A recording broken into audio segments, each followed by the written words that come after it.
एक इंसान की नैतिकता कैसा होना चाहिए?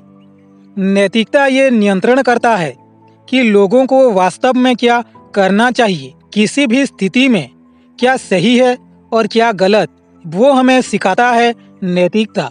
नैतिकता धार्मिक आस्थाओं से प्राप्त होता है, जिनमें नीतियों और नियमों को पालन करने का तरीका बताया गया है।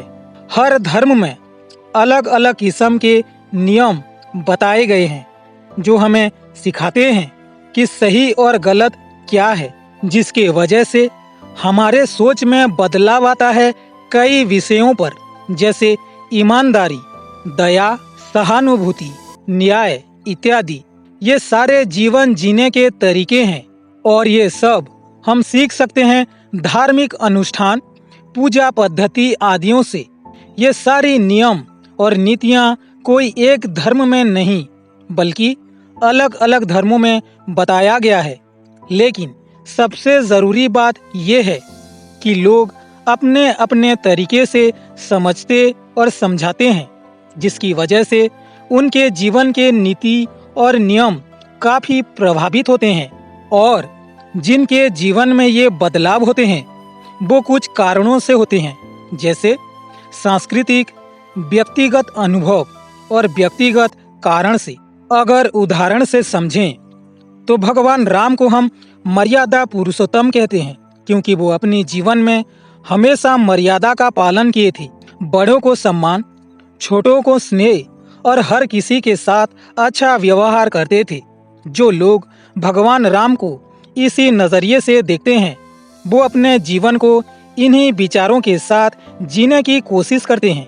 अगर आप भगवान राम को थोड़ा अलग नज़रिए से देखें तो आपका नीति और नियम बदल जाएंगे।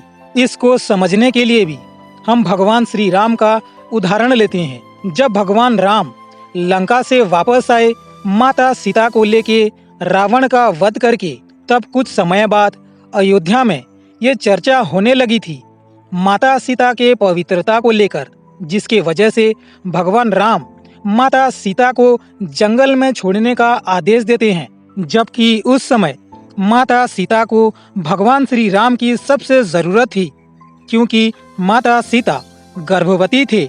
माता सीता को छोड़ दिया जाता है अयोध्या से दूर जंगल में ऋषि वाल्मीकि के आश्रम में। भगवान राम की इस निर्णय से लोगों में अलग अलग मत हैं उनके व्यक्तित्व को लेकर, क्योंकि इस कृत्य के लिए भगवान राम से काफी लोग सहमत और असहमत रहने लगे थे।